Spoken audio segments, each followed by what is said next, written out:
जय श्री कृष्ण। प्रिय मित्रों, वीडियो शुरू करने से पहले आइए हम एक प्रार्थना करें। हे कृष्ण, जो भी भक्त आज इस अमृत वाणी को सुन रहे हैं, उन्हें आपका आशीर्वाद सदा मिलता रहे और उनके सभी कष्ट दूर हो जाएं। मित्रों, इस अद्भुत वाणी को सुनने से पहले कृपया अपने विचार और भक्ति व्यक्त करते हुए नीचे कमेंट करें और जय श्री कृष्णा जरूर लिखें। आपकी भक्ति हमारी इस यात्रा को और भी विशेष बनाएगी। यदि आप हमारे चैनल गीता की जीवन शिक्षा पर नए हैं तो कृपया अभी सब्सक्राइब करें और घंटी के बटन को दबाएं ताकि आप हमारी हर भक्ति यात्रा का हिस्सा बन सकें। बिना किसी देरी के इस दिव्य यात्रा की ओर बढ़ते हैं। भगवत गीता में जीवन के सुख और दुख को व्यापक दृष्टिकोण से समझाया गया है। गीता के विभिन्न अध्यायों में भगवान कृष्ण ने अर्जुन को जीवन के विभिन्न पहलुओं को समझाने के लिए जो उपदेश दिए हैं, उनमें सुख और दुख का भी उल्लेख है। गीता में कृष्ण अर्जुन से कहते हैं कि जीवन में समानता का भाव बनाए रखना चाहिए, यानी सुख और दुख, हानि और लाभ, विजय और पराजय में समानता की भावना रखनी चाहिए। यह दृष्टिकोण व्यक्ति को मानसिक शांति प्रदान करता है। भगवान कृष्ण ने कहा है कि जो व्यक्ति अपनी इंद्रियों को नियंत्रित कर लेता है, वह सुख दुख दोनों में स्थिर रहता है। आत्म संयम से व्यक्ति को सुख और दुख दोनों ही भंग नहीं कर सकते। सांसारिक सुख और दुख माया के आवरण हैं जो हमें अपने असली उद्देश्य से भटकाते हैं। इनसे परे देखने का प्रयास करना चाहिए और अपने कर्म पर ध्यान देना चाहिए। फल की चिंता करने से मन विचलित होता है और दुख का कारण बनता है। इसलिए केवल कर्तव्य पर ध्यान केंद्रित करें। गीता में यह भी समझाया गया है कि असली सुख आत्मा की पहचान और परमात्मा के साथ संबंध में है, न कि बाहरी वस्तुओं और स्थितियों में। भगवान कृष्ण ने यह भी कहा है कि मन को स्थिर करना अत्यंत महत्वपूर्ण है।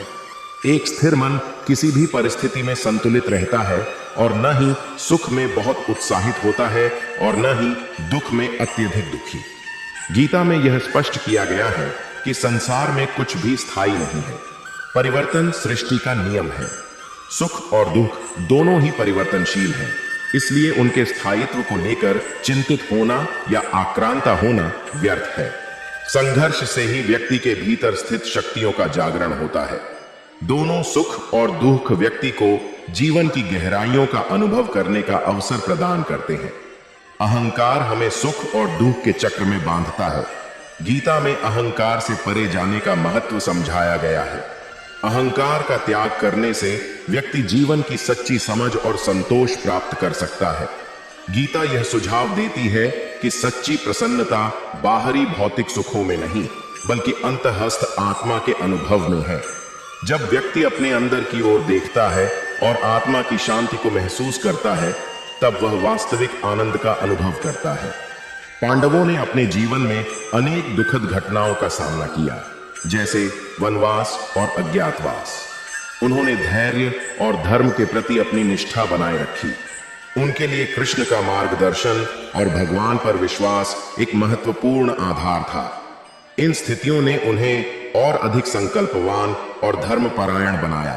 कृष्ण बताते हैं कि भगवान के प्रति अविचल भक्ति रखने वाला व्यक्ति सुख और दुख से प्रभावित नहीं होता। उसकी भक्ति उसे हर स्थिति में स्थिर और संतुलित रखती है। कृष्ण ने अर्जुन को सिखाया कि मानसिक स्थिरता कैसे बनाए रखनी है। एक स्थिर मन न तो सुख में अत्यधिक उत्साहित होता है और न ही दुख में अत्यधिक पीड़ित। इस स्थिति को योग की स्थिर प्रज्ञ अवस्था कहते हैं। गीता का एक प्रमुख संदेश यह है कि व्यक्ति को अपने कर्तव्य का पालन करना चाहिए, चाहे उसके परिणाम सुखद हों या दुखद। अपने धर्म का पालन करके व्यक्ति सही अर्थों में सफल होता है। गीता में माया के प्रति आसक्ति को छोड़ने की बात कही गई है। माया के भंवर में फंसने से व्यक्ति सुख और दुख के चक्र में बंध जाता है। गीता में कर्म के सिद्धांत को महत्व दिया गया है। हर क्रिया का एक परिणाम होता है, लेकिन हमें फल की चिंता किए बिना सही और कर्तव्यनिष्ठ कार्य करना चाहिए। ऐसा करने से जीवन में दुख का प्रभाव कम होता है। आत्मज्ञान प्राप्त करने से व्यक्ति को यह एहसास होता है कि वह शाश्वत आत्मा है जो सुख और दुख से प्रभावित नहीं होती। यह समझ व्यक्ति को सच्चे आनंद का अनुभव कराती है। गीता यह समझाती है कि सुख और दुख जैसे जीवन के द्वैत भौतिक संसार का हिस्सा है और इंद्रियों के माध्यम से अनुभव किए जाते हैं। ये द्वैत इच्छाओं और संलग्नताओं से उत्पन्न होते हैं। इनके स्वाभाविक रूप को समझकर व्यक्ति इन्हें पार कर सकता है और संतुलित दृष्टिकोण प्राप्त कर सकता है। भगवान कृष्ण ने महाभारत के दौरान प्रत्येक कठिनाई को दिव्य दृष्टिकोण और संतुलन के साथ संभाला। उन्होंने अर्जुन को भगवद गीता का ज्ञान देकर न केवल युद्ध का महत्व समझाया, बल्कि जीवन के सुख दुख के पार जाकर धर्म का पालन करने की प्रेरणा दी। उनके लिए हर परिस्थिति एक लीला थी। कृष्ण यह सलाह देते हैं कि व्यक्ति को साक्षी भाव विकसित करना चाहिए, जहां वह अपनी भावनाओं और परिस्थितियों का निरीक्षण करता है बिना उनमें उलझे। एक अलग दृष्टि से देखने पर व्यक्ति सुख और दुख दोनों के प्रभाव को कम कर सकता है। भगवान के प्रति भक्ति के माध्यम से व्यक्ति अपने व्यक्तिगत भावनाओं और इच्छाओं का समर्पण करना सीखता है। यह समर्पण दुख को करता है, क्योंकि व्यक्ति दिव्य प्रेम और आनंद की शरण लेता है जो भौतिक सुख दुख से ऊपर है। गीता में 3 गुणों सत्व, पवित्रता, रजस, उत्साह और तमस, अज्ञान का वर्णन किया गया है, जो हमारे मानसिक स्थितियों को प्रभावित करते हैं। सत्व को शुद्ध विचारों, कार्यों और वातावरण के माध्यम से पोषित करके व्यक्ति सच्ची शांति का अनुभव करता है और सुख दुख के अतिरेक प्रभावों को कम करता है। यह पहचानना कि सभी सांसारिक अनुभव अस्थायी हैं, व्यक्ति को बिना लगाव के उन्हें जीने या सहने के लिए तैयार करता है। यह समझ बदलती परिस्थितियों में धैर्य और संतुलन को प्रोत्साहित करती है। गीता का कर्म योग बिना परिणाम की आसक्ति के अपने कर्तव्यों का पालन करने पर जोर देता है। केवल कार्य पर ध्यान केंद्रित करके व्यक्ति व्यक्तिगत लाभ या हानि से ऊपर उठ सकता है। मन का अनुशासन और नियमित ध्यान का अभ्यास मन को स्थिरता और स्थिरता की ओर प्रशिक्षित करने की सलाह दी जाती है। एक नियंत्रित मन भावनात्मक उथल पुथल के बीच में शांति बनाए रख सकता है। गीता आत्म साक्षात्कार पर जोर देती है। यह समझना कि हमारा सच्चा सार शाश्वत है और भौतिक अस्तित्व से परे है। यह समझ बाहरी परिस्थितियों के प्रभाव को व्यक्ति की आंतरिक शांति पर कम कर देती है। अपने मौलिक कर्तव्यों और स्वभाव के अनुसार कार्य करना दूसरों से तुलना किए बिना संतोष बनाए रखने में मदद करता है और असंतोष को कम करता है, जो दुख का एक स्रोत हो सकता है। कृष्ण कहते हैं कि सच्चा आनंद भीतर से आता है और बाहरी परिस्थितियों पर निर्भर नहीं होता। यह आंतरिक आनंद या आंतरिक आनंद साधना, आत्म जागरूकता और अपने सच्चे आत्म से मेल खाने के माध्यम से प्राप्त होता है। जब व्यक्ति अपने कार्यों को एक उच्च उद्देश्य के साथ जोड़ता है, तो सुख और दुख के अस्थायी उतार चढ़ाव कम महत्वपूर्ण हो जाते हैं और वह एक केंद्रित और शांत स्वभाव बनाए रखता है। द्रौपदी के जीवन में कई कष्ट और अपमान के क्षण आए, विशेषकर जब उसे भरी सभा में दुर्व्यवहार का सामना करना पड़ा, लेकिन उसने साहस, सम्मान और अपनों पर विश्वास बनाए रखा। उसके अनुभवों ने उसे और अधिक सशक्त और समझदार बनाया। अक्सर दुख की जड़ें अहंकार संबंधी इच्छाओं और अपेक्षाओं में होती हैं। अहंकार को कम करके और विनम्रता का अभ्यास करके व्यक्ति निराशा और दुख को कम कर सकता है। दैवी इच्छा में गहरा विश्वास सुख और दुख से परे जाने में मदद करता है। यह विश्वास कि हर अनुभव एक बड़े दिव्य योजना का हिस्सा है, कठिन समय में शक्ति और खुशहाल समय में संतुलन प्रदान कर सकता है। गीता धैर्य और सहनशीलता को विकसित करने के लिए प्रेरित करती है। ये गुण व्यक्तियों को जीवन की कठिनाइयों को अनुग्रह और समझ के साथ सहने में सक्षम बनाते हैं, यह जानते हुए कि वे अस्थायी हैं। ज्ञान के माध्यम से व्यक्ति वास्तविकता की प्रकृति और सांसारिक जीवन की अनश्वरता की समझ प्राप्त करता है। यह ज्ञान दृष्टिकोण को बदलता है, बाहरी घटनाओं के प्रभाव को व्यक्ति की आंतरिक शांति पर कम करता है। दूसरों की निस्वार्थ सेवा पर ध्यान केंद्रित करके व्यक्ति व्यक्तिगत सुख दुख से ऊपर उठ सकता है। सेवा करुणा को पोषित करती है और व्यक्ति को एक बड़ा समुदाय और उद्देश्य के साथ जोड़ती है। सचेतता का अभ्यास वर्तमान क्षण पर ध्यान केंद्रित करने में मदद करता है, पिछले दुखों या भविष्य की अपेक्षाओं में अत्यधिक उलझने से रोकता है। यह उपस्थिति द्वैतों के प्रभाव को कम करती है। गीता सभी गतिविधियों में संयम का समर्थन करती है, जिसमें भोजन, निद्रा और मनोरंजन शामिल है। संतुलित जीवन शैली मानसिक शांति में योगदान देती है और भावनात्मक परेशानियों को कम करती है। यह समझना कि सुख और दुख दोनों आध्यात्मिक विकास के अवसर हैं, अनुभवों से सीखने और उन्हें स्वीकार करने को प्रोत्साहित करता है, उन्हें रोकने के बजाय। गीता में आध्यात्मिक साधना का महत्व बताया गया है। यह अनुशासन व्यक्ति को मानसिक और भावनात्मक स्थिरता प्रदान करता है, जिससे सुख और दुख के प्रभाव में कमी आती है। धृतराष्ट्र के जीवन में दुख का मुख्य कारण था पुत्र मोह और सत्ता की चाह। वह अपने बच्चों के अनैतिक कार्यों को देखकर भी अंधा बने रहे, जिससे अंततः उनके कुल का नाश हुआ। यह दुख उनके जीवन में गहरा ह्रास लेकर आया। गीता यह सिखाती है कि संतोष और अपरिग्रह का अभ्यास करने से व्यक्ति की इच्छाएं नियंत्रित रहती हैं। जब इच्छाएं कम होती हैं, तो जीवन में सुख और दुख का प्रभाव कम होता जाता है। समय के चक्र और उसकी प्रवृत्तियों को समझना यह दर्शाता है कि जीवन में सभी चीजें बदलती रहती हैं। यह ज्ञान व्यक्ति को कठिन परिस्थितियों में धैर्य और समझ बनाए रखने में मदद करता है। भगवान की ओर समर्पित होने से सारे कष्टों का अनुभव कम हो जाता है। गीता में भगवान पर आश्रित इंसान को मानसिक संतुलन बनाए रखने की प्रेरणा दी गई है।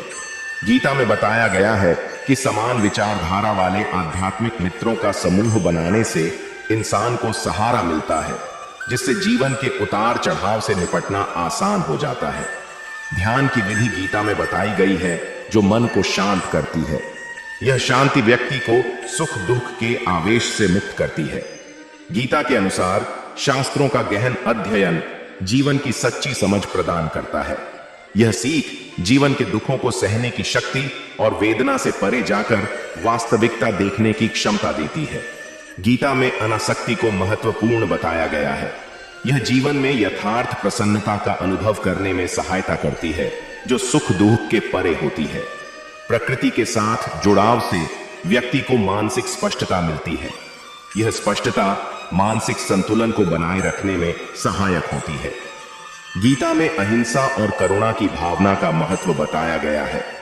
ये गुण दूसरों के प्रति दयालुता और अनुग्रह को बढ़ावा देते हैं, जिससे व्यक्ति को अपनी व्यक्तिगत पीड़ाओं को कम करने में मदद मिलती है। आत्मविश्लेषण और आत्म मंथन से व्यक्ति अपनी कमजोरियों और संभावनाओं को पहचान सकता है। यह आत्म जागरूकता जीवन के संघर्षों में स्वयं को बेहतर तरीके से संभालने में सहायक होती है। गीता में आंतरिक और बाह्य निर्मलता के महत्व पर प्रकाश डाला गया है। शारीरिक और मानसिक संयम जीवन में स्थिरता और संतुलन लाते हैं। भगवान के प्रति भक्ति नेमत और नम्रता में व्यक्त की जाती है। यह समर्पण हमारे अहंकार को कम करता है और हमें जगत के अस्थायित्व की समझ देता है।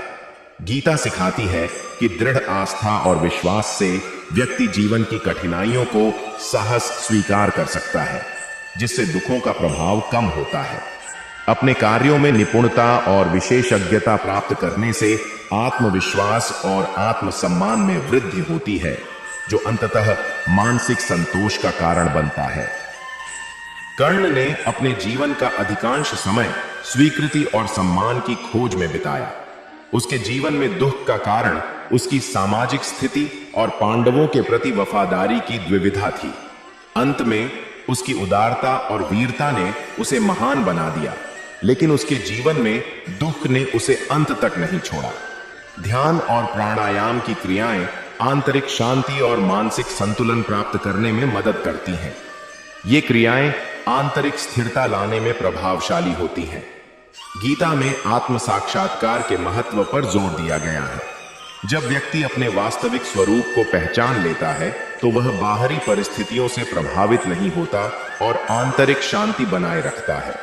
प्रकृति के साथ जुड़ाव और उसकी स्वाभाविक प्रक्रियाओं के प्रति आदर रखने की बात कही गई है। इससे व्यक्ति को धैर्य और समझदारी का विकास होता है, जो जीवन के उतार चढ़ाव में सहायक होता है। भगवत गीता में यह बताया गया है कि सच्ची प्रेरणा और आत्मविश्वास भीतर से आता है। जब व्यक्ति आत्म प्रेरित होता है तो वह बाहरी सुख दुख से अप्रभावित रहता है। व्यक्ति को दिखावे और कृत्रिमता से मुक्त होना चाहिए। सत्यता में जीने से हम आंतरिक संतोष और सच्चे आनंद का अनुभव कर सकते हैं।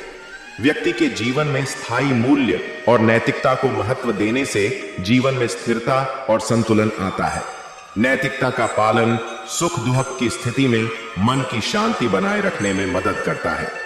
भगवत गीता में ऐसे मित्रों और गुरुओं के संगति की महत्ता पर जोर दिया गया है जो जीवन के उच्च ज्ञान और सत्य की ओर ले जाते हैं। इनके संग से अर्जित ज्ञान जीवन के संघर्षों को सरलता से पार करने में सहायक होता है। जीवन को एक खेल की भांति देखें जहां जीत और हार दोनों का समान महत्व हो। यह दृष्टिकोण हमें परिष्कृत दृष्टि प्रदान करता है जहां व्यक्ति अपनी इच्छाओं और व्यक्तिगत लाभ से परे सोचता है।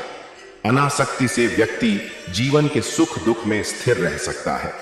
सभी जीवों के प्रति अनुकंपा और संवेदनशीलता जीवन में करुणा और सहानुभूति का विकास करती है, जिससे हम अपने और दूसरों के दुखों को बेहतर ढंग से समझ और सहन कर पाते हैं। जब व्यक्ति अपने लक्ष्य के प्रति केंद्रित रहता है तो सुख और दुख उसके मार्ग से नहीं भटका सकते। हमें अपनी संवेदनाओं का प्रबंधन करना चाहिए। विचारों और भावनाओं को नियंत्रित रखने से व्यक्ति मानसिक शांति पा सकता है, जिससे जीवन के द्वंद्व उसके मन को विचलित नहीं कर पाते। अहंकार का त्याग करने से व्यक्ति अधिक संवेदनशील और दयावान बनता है। अहंकार का नाश हमें आत्मा से जोड़ता है जो सुख दुख के अनुभव से परे है। गीता में यह भी कहा गया है कि अपनी जीविका को आध्यात्मिक दृष्टिकोण से देखें। जब हम अपने काम को एक सेवा के रूप में देखते हैं तो हम अपने जीवन में संतोष और शांति का अनुभव करते हैं। भोजन, निद्रा और दैनिक गतिविधियों में संयम रखने से मन की शांति बनी रहती है और जीवन के उतार चढ़ाव को सहना आसान होता है। जब हम अपने प्रयासों और अनुभवों को परमात्मा के प्रति समर्पित कर देते हैं तो दुख का प्रभाव कम हो जाता है और हृदय में हल्कापन महसूस होता है। परिवर्तन हर जीवन का हिस्सा है। इसे स्वीकार करने से मानसिक स्थिरता आती है। जब व्यक्ति अपनी स्वतः स्फूर्ति और क्षमता में विश्वास रखता है तो वह जीवन के कष्टों को प्रभावी ढंग से सामना कर सकता है।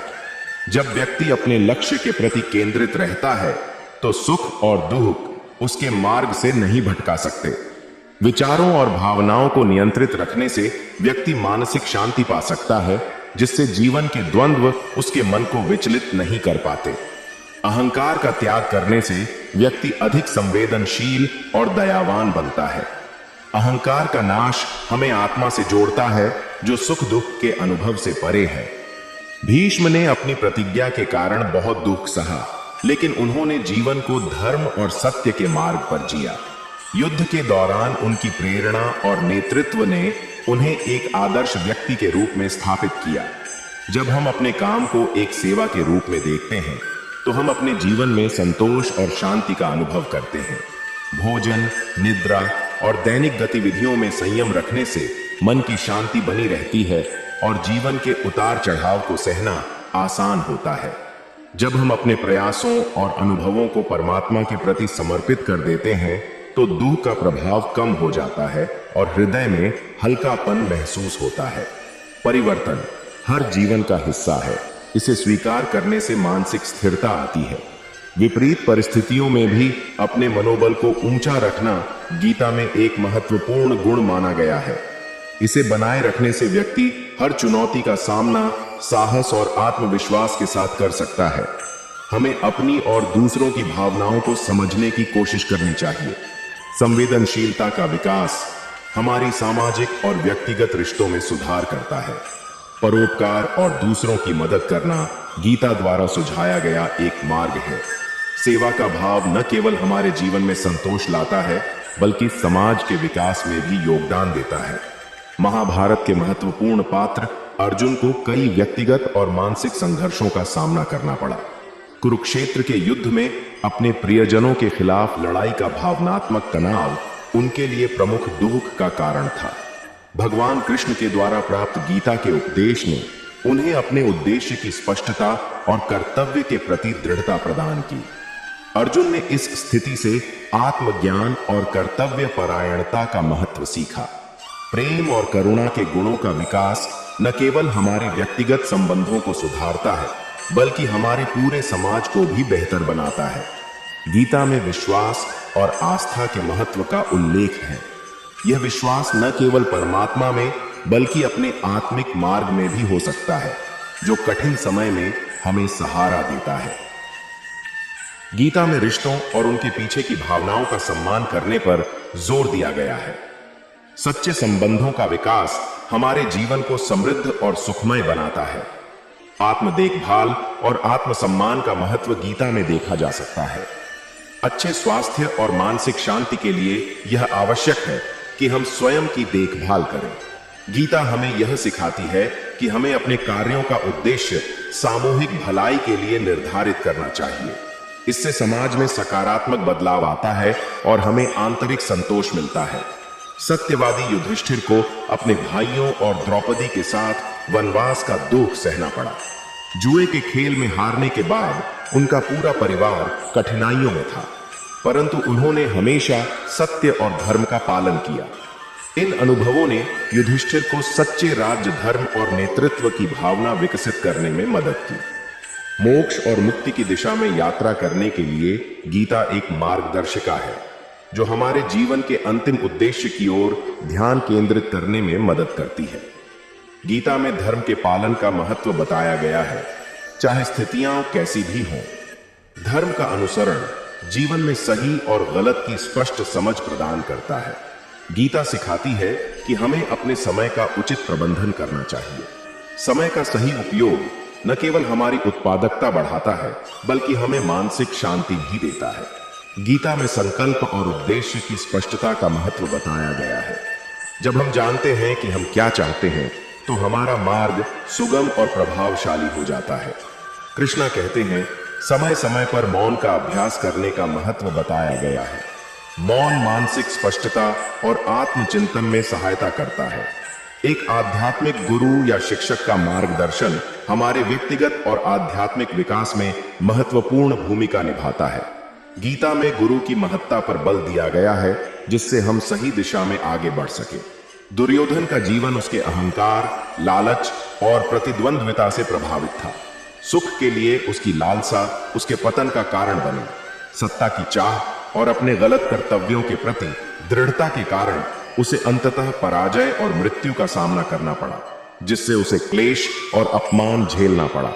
गीता में अच्छे और सकारात्मक लोगों के साथ संगति करने का महत्व बताया गया है। सकारात्मक संगति हमारे विचारों और जीवन दृष्टिकोण को सशक्त बनाती है।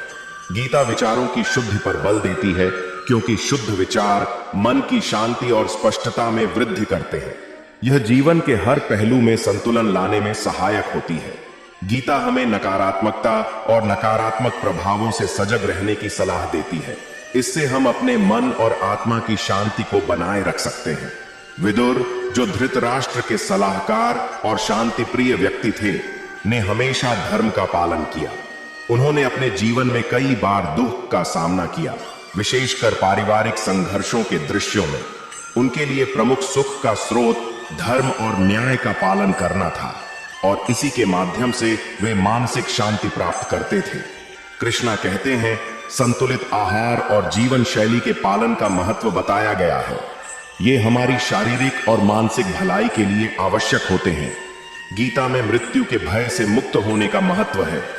आत्मा की शाश्वतता को समझकर व्यक्ति दुख और भय से ऊपर उठ सकता है। गांधारी ने अपने जीवन का अधिकांश समय पति धृतराष्ट्र के प्रति समर्पण और संतान वियोग के दर्द में बिताया। उसने अपनी आंखों पर पट्टी बांधकर यह दिखाया कि दुख में भी उसने अपने पति का साथ नहीं छोड़ा। उसके जीवन का सबसे बड़ा दुख उसकी संतानों का युद्ध में नाश होना था, जिसने उसे एक महत्वपूर्ण धार्मिक प्रतीक बना दिया। महाभारत में सुख और दुख का सामना करने वाले कुछ और प्रमुख पात्रों और उनके जीवन पर पड़े प्रभावों को देखते हैं। कुंती का जीवन साहस और संघर्ष का प्रतीक रहा है। अपने पुत्रों को वनवास में भेजते हुए और अपने जीवन के आरंभिक दुखों का सामना करते हुए उसने अपने धर्म पर विश्वास बनाए रखा। कुंती की सबसे बड़ी चुनौती थी कर्ण जैसे वीर पुत्र का सामाजिक स्वीकृति न मिलना और पांडवों के साथ उसका संघर्ष देखना। कुंती ने अपने कर्तव्यों का पालन किया और अपने बच्चों को धर्म का मार्ग दिखाया। गुरु द्रोण के जीवन में सुख और दुख का अद्भुत मिश्रण देखा जा सकता है। वे कुरुक्षेत्र युद्ध में अपनी भूमिका के कारण अपनी निष्ठा और धर्म के बीच फंसे रहे। अपने शिष्य अर्जुन के प्रति उनके विशेष स्नेह और युद्ध में अपने पुत्र अश्वत्थामा के विनाश ने उन्हें बेहद दुखी किया। अश्वत्थामा गुरु द्रोण के पुत्र का जीवन युद्ध की विभीषिका और विजय की चाह के बीच बंटा हुआ था। पिता की मृत्यु और अपनी नवाज क्रम में मिली असफलता ने उसे गहन दुखी बना दिया, जिसका परिणाम उसके क्रूर कृत्यों में दिखा। भीम पांडवों में शक्ति और साहस का प्रतीक था, लेकिन उसने भी अपने जीवन में कठिनाइयों का सामना किया। वनवास के दौरान और अपने भाइयों की कठिनाइयों का सामना करते समय उसने धैर्य और वीरता का प्रदर्शन दिया। दुहक के क्षणों में अपने परिवार के प्रति उसकी निष्ठा ने उसे और अधिक मजबूत बनाया। शकुनी, गंधार के राजा और दुष्नेरी की प्रेरणा ने अपने जीवन का अधिकांश समय कुरुवंश को नष्ट करने के षड्यंत्रों में बिताया। उसके जीवन में सुख और दुहक का परिणाम उसके अपने कृत्यों में निहित था। अंततः उसकी योजनाएं ही उसके विनाश का कारण बनी। अभिमन्यु, अर्जुन का पुत्र, अपनी वीरता और उत्साह का प्रतीक था। उसके जीवन का सुख उसके शौर्य और युद्ध कौशल में था, लेकिन उसका दुखद अंत युद्ध में हुआ। उसकी मृत्यु ने न केवल पांडवों बल्कि पूरे महाभारत के युद्ध को प्रभावित किया। सुख और दुख हमारे जीवन के अनिवार्य हिस्से हैं, जो हमारे अनुभवों को गहराई और अर्थ प्रदान करते हैं। इन दोनों भावनाओं के बीच संतुलन हमें सहनशीलता, धैर्य और आत्मिक विकास की ओर बढ़ने में मदद करता है। सुख हमारे जीवन में प्रसन्नता और ऊर्जा लाता है, जबकि दुख हमें आत्म मंथन और वास्तविकता की गहरी समझ देता है। जीवन के इस यथार्थ को स्वीकार करना और इसे समग्रता से देखना हमें मानसिक और आध्यात्मिक दृष्टि से समृद्ध बनाता है। सुख और दुख सिर्फ भावनाएं नहीं हैं, बल्कि वे हमारे विचार, चरित्र और आचरण को आकार देने वाले महत्वपूर्ण शिक्षक भी हैं।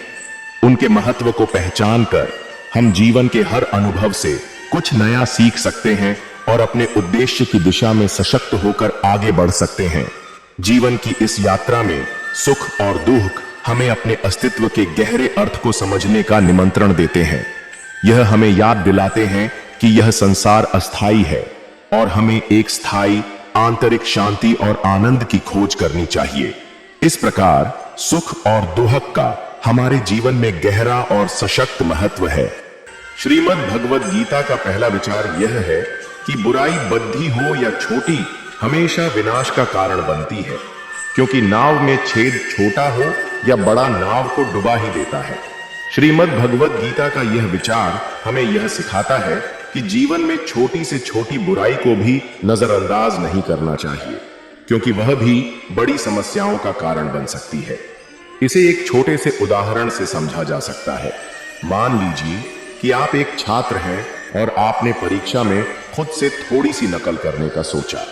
वह नकल चाहे कितनी भी छोटी क्यों न हो, अगर यह आदत बन जाती है तो यह आपके चरित्र और नैतिकता को क्षति पहुंचा सकती है। शुरू में शायद यह आपको छोटी बात लगे, लेकिन धीरे धीरे यह आपका आत्मविश्वास खो सकता है और आपके मेहनत करने की क्षमता को कम कर सकता है। ठीक उसी तरह जैसे एक छोटी सी चिंगारी एक बड़े जंगल को आग की लपटों में बदल सकती है, वैसे ही जीवन में कोई भी छोटी बुराई समय के साथ बढ़कर बड़ी समस्याओं का रूप ले सकती है। इसलिए हमें हमेशा अपनी आदतों और कर्मों में सजग रहना चाहिए, ताकि नकारात्मक प्रवृत्तियां हमारे जीवन को दुष्प्रभावित न कर सकें। इसलिए यह विचार हमें सचेत करता है कि छोटी छोटी बुराइयों को नजरअंदाज न करके उन्हें वहीं रोक दें, ताकि हमारे जीवन की नाव सुरक्षित रहे और वह सही दिशा में आगे बढ़े। श्रीमद् भगवद गीता का दूसरा विचार यह है कि लगातार कोशिश करने से अशांत मन को भी वश में किया जा सकता है। श्रीमद् भगवद गीता में अर्जुन और श्री कृष्ण के संवाद के माध्यम से यह विचार स्पष्ट रूप से प्रस्तुत किया गया है कि निरंतर प्रयास और अभ्यास से अशांत मन को वश में किया जा सकता है। अर्जुन कहते हैं कि उनका मन चंचल और अशांत है और उसे नियंत्रित करना वायु को रोकने जैसा कठिन है। इस पर श्री कृष्ण उत्तर देते हैं कि संदेह नहीं, मन चंचल है और इसे वश में करना कठिन है, लेकिन इसे अभ्यास, अभ्यासन और वैराग्य, असंगति की भावना द्वारा वश में किया जा सकता है। श्री कृष्ण अर्जुन को समझाते हैं कि मन को वश में करने के लिए जरूरी है कि हम निरंतर अभ्यास करें और संसार की मोह माया से वैराग्य विकसित करें। अभ्यास के माध्यम से हमें अपने उद्देश्यों पर ध्यान केंद्रित करना चाहिए और धीरे धीरे मन की चंचलता को स्थिरता में बदलना चाहिए। महाभारत में ही श्री कृष्ण ने यह सिखाया कि ध्यान और योग के माध्यम से मन को काबू में करना संभव है। जब हम अपने मन को अपने नियंत्रण में रखते हैं तो हम न केवल बाहरी चुनौतियों का सामना कर सकते हैं, बल्कि आंतरिक शांति और संतुलन भी प्राप्त कर सकते हैं। इस प्रकार गीता के इस उदाहरण से यह स्पष्ट होता है कि चाहे मन कितना भी अशांत क्यों न हो, लगातार प्रयास और सही दृष्टिकोण से उसे वश में किया जा सकता है। श्रीमद् भगवद गीता का तीसरा विचार यह है कि जो होने वाला है वह होकर ही रहता है और जो नहीं होने वाला वह कभी नहीं होगा। ऐसा निश्चय जिनकी बुद्धि में होता है उन्हें चिंता कभी नहीं सताती है। श्रीमद् भगवद गीता में भगवद गीता के इस विचार को बहुत अच्छे से समझाया गया है। यह विचार हमें यह सिखाता है कि चिंता और भय से मुक्त होकर जीवन जीना चाहिए, क्योंकि जो होना निश्चित है वह होकर रहेगा और जो नहीं होना है वह कभी नहीं होगा। इसको समझाने के लिए गीता का एक प्रसिद्ध प्रसंग देखा जा सकता है। अध्याय 2 में जब अर्जुन कुरुक्षेत्र के मैदान में युद्ध से पहले गहरे संशय और चिंता में होते हैं, तब श्री कृष्ण उन्हें इस सत्य का ज्ञान कराते हैं। अर्जुन युद्ध के परिणाम को लेकर चिंतित होते हैं। उन्हें अपने स्वजनों के विरुद्ध युद्ध करने में संशय होता है। अर्जुन की यह चिंता वास्तव में उनके कर्तव्य के मार्ग में बाधा बन रही थी। श्री कृष्ण उन्हें बताते हैं कि आत्मा अमर है और यह शरीर नश्वर है, इसलिए जो होना तय है वह होकर रहेगा। जीवन और मृत्यु के चक्र का अनुबंध नहीं है। श्री कृष्ण अर्जुन को यह समझाते हैं कि वह अपने धर्म, कर्तव्य का पालन करें और फल की चिंता छोड़े दें, क्योंकि कर्म करना उनके हाथ में है, लेकिन फल नहीं। इस प्रकार श्री कृष्ण अर्जुन को यह उपदेश देते हैं कि उन्हें सिर्फ अपने कर्तव्यों पर ध्यान केंद्रित करना चाहिए और परिणाम की चिंता नहीं करनी चाहिए। इससे अर्जुन की चिंता समाप्त होती है और वह निडर होकर युद्ध के लिए तैयार होते हैं। इस विचार से हमें यह शिक्षा मिलती है कि यदि हम यह समझ लें कि कुछ बातें हमारे नियंत्रण से बाहर हैं और जो होना निश्चित है उसे हम बदल नहीं सकते, तो हम व्यर्थ की चिंता से मुक्त हो सकते हैं और अपने वर्तमान कार्य पर ध्यान केंद्रित कर सकते हैं। श्रीमद् भगवद गीता का चौथा विचार यह है कि अच्छे कर्म करने के बावजूद भी लोग केवल आपकी बुराइयां ही याद रखेंगे, इसीलिए लोग क्या कहते हैं इस पर ध्यान मत दो, तुम अपना कर्म करते रहो। श्रीमद् भगवद गीता में यह विचार कई बार प्रतिपादित किया गया है कि हमें लोगों की प्रशंसा या आलोचना की परवाह किए बिना अपने कर्तव्यों का पालन करना चाहिए। गीता में श्री कृष्ण अर्जुन से कहते हैं कि तुम्हारा अधिकार केवल कर्म करने में है, उसके फलों में नहीं। इसलिए तुम कर्मों के फल के लिए मत सोचो और ना ही निष्क्रियता की ओर आकर्षित हो। महाभारत के युद्ध के संदर्भ में अर्जुन को इस तथ्य का सामना करना पड़ा कि चाहे वह कितना भी धर्म के अनुसार या अच्छे कर्म क्यों न करें, लोग उनकी आलोचना कर सकते हैं या उनके कार्यों को गलत समझ सकते हैं। उदाहरण के लिए अर्जुन के समक्ष यह द्वंद्व था कि वह अपने ही संबंधियों के खिलाफ युद्ध करें या नहीं। उन्हें यह भय था कि लोग उन्हें कुल के नाश करने वाला कह सकते हैं, लेकिन श्री कृष्ण उनको निर्देश देते हैं कि उन्हें अपने स्वधर्म कर्तव्य का पालन करना चाहिए। समाज के भय या आलोचना की चिंता किए बिना उन्हें अपने युद्ध के धर्म का पालन करना चाहिए, क्योंकि यह उनके लिए कर्तव्य परायणता है। गीता के इस उपदेश से स्पष्ट होता है कि समाज में विभिन्न लोग होते हैं जो अपने अपने दृष्टिकोण से आपके कार्यों का मूल्यांकन करेंगे। चाहे जो भी हो, सच्चे कर्मयोगी को अपने कर्तव्यों का पालन करते रहना चाहिए, बिना इस चिंता के कि लोग क्या कहेंगे। इससे व्यक्ति को मन की शांति मिलती है और वह अपने लक्ष्यों को निडरता से प्राप्त कर सकता है।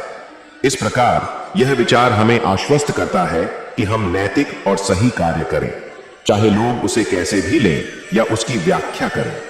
श्रीमद् भगवद गीता का 5वां विचार यह है कि ऐसे 3 मार्ग हैं जो आत्मा के पतन की ओर ले जाते हैं। ये काम, क्रोध और लोभ हैं और इनका त्याग करना ही सर्वोत्तम है। श्रीमद् भगवद गीता में श्री कृष्ण ने काम, इच्छा, क्रोध, गुस्सा और लोभ, लालच को आत्मा के पतन का कारण बताया है और इनके त्याग को श्रेष्ठ माना है। इन तीनों गुणों का गीता में कई जगह उदाहरणों के माध्यम से वर्णन किया गया है, जो यह दर्शाते हैं कि कैसे ये आत्मा के पतन की ओर ले जाते हैं। श्री कृष्ण अर्जुन से कहते हैं कि काम, वासना और तृष्णा ही इस संसार में सबसे बड़े शत्रु हैं और यह मन, बुद्धि और आत्मा को आच्छादित कर देते हैं। ये इच्छाएं व्यक्ति के विवेक को ढक लेती हैं और उसे अधर्म के मार्ग पर ले जाती है। दुर्योधन की अपने राज्य विस्तार की अत्यधिक इच्छा ने उसे अधर्म के मार्ग पर चलने के लिए प्रेरित किया। उसने पांडवों के साथ षड्यंत्र रचा, जिससे अंततः महाभारत का युद्ध हुआ और उसके कुल का नाश हो गया। श्री कृष्ण बताते हैं कि इच्छा पूर्ति न होने पर क्रोध उत्पन्न होता है और क्रोध से भ्रम उत्पन्न होता है, जिससे स्मृति का नाश होता है और बुद्धि का पतन होता है। द्रौपदी के चीरहरण के समय पांडवों और कौरवों के बीच उत्पन्न क्रोध ने महायुद्ध की स्थिति उत्पन्न की। दुर्योधन के क्रोध ने उसे विवेकहीन बना दिया, जिससे अंततः उसका और उसके परिवार का सर्वनाश हुआ। लोभ को भी आत्मा के विनाश का कारण माना गया है। यह व्यक्ति को और अधिक पाने की इच्छा में अनिश्चित और असंतोषी बनाता है। शकुनी और दुर्योधन के लालच ने ही पांडवों को छल पूर्वक जुए में हराया। लोभ के कारण उन्होंने धर्म और मर्यादा का उल्लंघन किया, जो महाभारत के युद्ध का एक प्रमुख कारण बना। इन उदाहरणों से स्पष्ट होता है कि काम, क्रोध और लोभ किस प्रकार अंततः नाश का कारण बनते हैं और गीता हमें इनसे मुक्त होने और शांति के मार्ग पर चलने की शिक्षा देती है। श्रीमद् भगवद गीता का 6वां विचार यह है कि अभ्यास से हर चीज को नियंत्रित किया जा सकता है। श्रीमद् भगवद गीता में अभ्यास के माध्यम से नियंत्रण की महत्ता को स्पष्ट रूप से अर्जुन के उदाहरण से समझाया जा सकता है। गीता के अध्याय 6 में अर्जुन ध्यान और मन के नियंत्रण के बारे में प्रश्न उठाते हैं।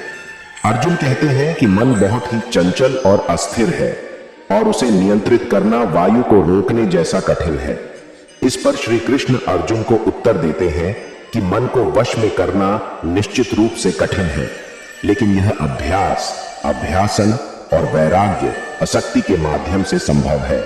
यह उत्तर अर्जुन को प्रेरित करता है कि निरंतर अभ्यास और वैराग्य की भावना के माध्यम से मन को नियंत्रित किया जा सकता है। अभ्यास का अर्थ है नियमित रूप से प्रयास करते रहना और निरंतर अपनी क्षमता को विकसित करना।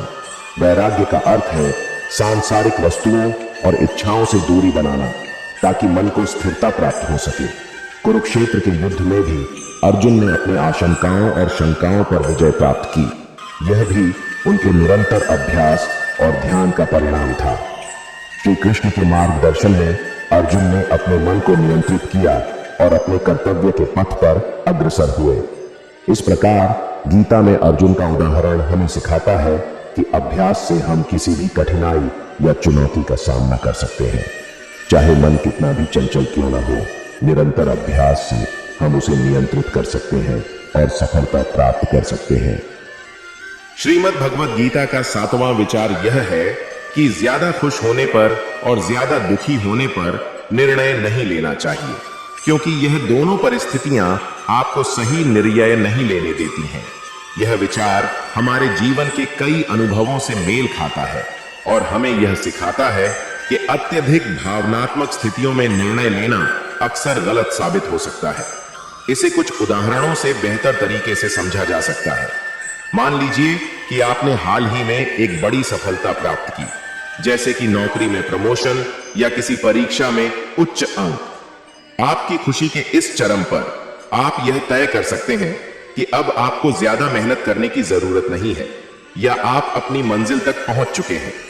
ऐसे फैसले आपके दीर्घकालिक विकास के लिए बाधक हो सकते हैं, क्योंकि अत्यधिक उत्साह में आप यथार्थवादी और विवेकपूर्ण दृष्टिकोण को नजरअंदाज कर सकते हैं। एक और उदाहरण यह हो सकता है कि जब आप किसी व्यक्तिगत या पेशेवर निराशा का सामना करते हैं तो उस समय का निर्णय भी जल्दबाजी में लिया जा सकता है। जैसे कि कोई व्यक्ति रिश्ते में असफलता के बाद यह तय कर ले कि वह अब कभी किसी पर विश्वास नहीं करेगा, या नौकरी में असफल होने पर यह सोच ले कि वह कभी सफल नहीं हो सकता।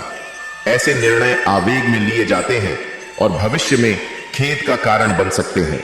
इन उदाहरणों से यह स्पष्ट होता है कि अत्यधिक खुशी या अत्यधिक दुख की स्थिति में हमारी निर्णय लेने की क्षमता प्रभावित हो सकती है। ये भावनाएं हमारे विचारों को धुंधला कर सकती हैं, जिससे हम यथार्थवादी दृष्टिकोण से भटक सकते हैं। इसलिए जब हम भावनात्मक रूप से अत्यधिक प्रभावित हों तो बेहतर होगा कि हम निर्णय लेने से पहले अपने मन को शांत करें और स्थिति पर नए सिरे से निष्पक्ष दृष्टिकोण से विचार करें। यह हमें सही और विवेकपूर्ण निर्णय लेने में मदद करेगा। श्रीमद् भगवद गीता का 8वां विचार यह है कि कोई भी इंसान अपने विश्वास से बनता है। वह जैसा विश्वास करता है उसी के अनुसार बन जाता है। श्रीमद् भगवद गीता में यह विचार कि कोई भी इंसान अपने विश्वास से बनता है कई स्थानों पर झलकता है और इसे अर्जुन तथा अन्य पात्रों के प्रसंगों के माध्यम से समझा जा सकता है। विशेष रूप से गीता में श्री कृष्ण विश्वास, श्रद्धा के महत्व को स्पष्ट करते हैं। वे कहते हैं कि व्यक्ति की श्रद्धा उसके स्वभाव के अनुरूप होती है और वह जैसा विश्वास करता है वैसा ही बन जाता है। श्री कृष्ण का यह उपदेश इस तथ्य को इंगित करता है कि हमारे विश्वास और श्रद्धा का प्रभाव हमारे आचरण और व्यक्तित्व पर पड़ता है। महाभारत युद्ध के प्रारंभ में अर्जुन शत्रुओं के विशाल समूह को देखकर निराश और संशय से भर गए थे। उनकी पतनशील मानसिकता को उनके विश्वास ने आकार दिया था कि युद्ध में अपने संबंधियों का वध करना गलत है। लेकिन श्री कृष्ण के उपदेशों के माध्यम से अर्जुन का विश्वास उनके स्वयं के कर्तव्य धर्म की प्रति बदल गया। उन्होंने आत्मा की अमरता और अपने क्षत्रिय धर्म का पालन करने के महत्व को समझा। इस नए विश्वास ने उन्हें एक महान योद्धा में बदल दिया जो धर्म के लिए युद्ध करने को तैयार था। यह घटना दर्शाती है कि अर्जुन का विश्वास कैसे उनके कर्तव्यों को निभाने के लिए परिवर्तित हुआ और उन्होंने कैसे स्वयं को सफलता की ओर अग्रसर किया। श्री कृष्ण के उपदेशों ने अर्जुन के विश्वास को नया दिशा दी, जिससे वे अपने संकल्प में अडिग होकर युद्ध के लिए खड़े हुए। श्रीमद् भगवद गीता का 9वां विचार यह है कि जिस तरह आग सोने को परखती है, उसी तरह मुसीबत एक बहादुर इंसान को।